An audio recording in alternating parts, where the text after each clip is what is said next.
This twin turbo setup, I was actually able to achieve 922 to the rear wheel with 18 pounds of boost. We pushed this puppy up to 21 pounds and it hit 1006 to the rear wheel.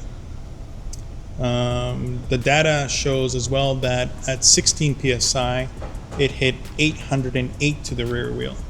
So the efficiency of just going twin turbo is much better than a supercharger. Okay. The setup itself, being a 72 mil HELLION twin turbo kit, is really meant for the upgraded dart block 2000 horsepower motor. It does have a simple upgraded transmission along with twin turbo torque converter setup, 4000 stall. It will be used this year as a street car, and we were able to tame it down, which with the settings of 16 psi, you'll be with great street power, but at the drag strip, you can dial it up just a little bit. But it's really meant for the big boy setup, which will be next year.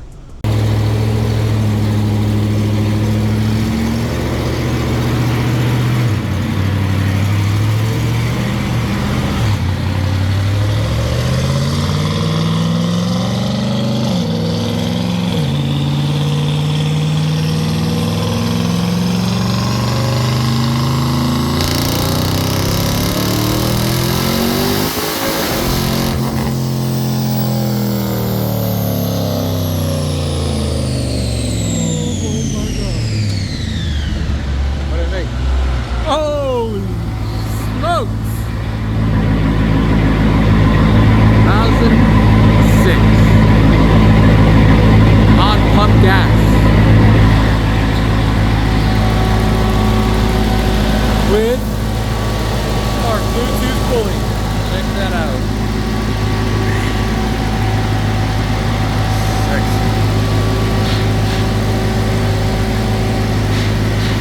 So the data that we were able to gather proves the efficiency is so much greater by going to twin turbo setups.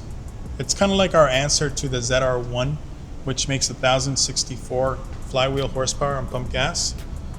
This one here can achieve the same numbers just at 18 pounds of boost. So that's like 1050 flywheel pump gas setup, and you can crank it up a little bit more. So as you can see, the actual pulley of the supercharger has been chopped and welded shut. There is no more belt. The bypass is still here, but it's actually just installed to make it look good. Normally other twin turbo kits will have this just hanging somewhere, which looks ugly. My brother was able to figure out how to make it look proper because this bypass valve section is closed. So that's gives it a clean look. Then it has the CJR billet valve covers, which are here, along with the 1500 horsepower setup for the catch can. Nice. Just a nice clean setup. So the efficiency rates were definitely impressive. I think we're talking about an extra 120 to the rear wheel loss. Right. From switching from a supercharger to a twin turbo kit. Everything's stock for now, as the upgrades will be next year for the drag setup. That's when it'll get the dart block, billet, Weinberg crank, THITEK heads. That'll be the 2000 plus horsepower motor, along with the triple pumps, and then the whole back end will be switched to ADD control arms, rear cradle lockout, DSS half shafts, and main dry shaft.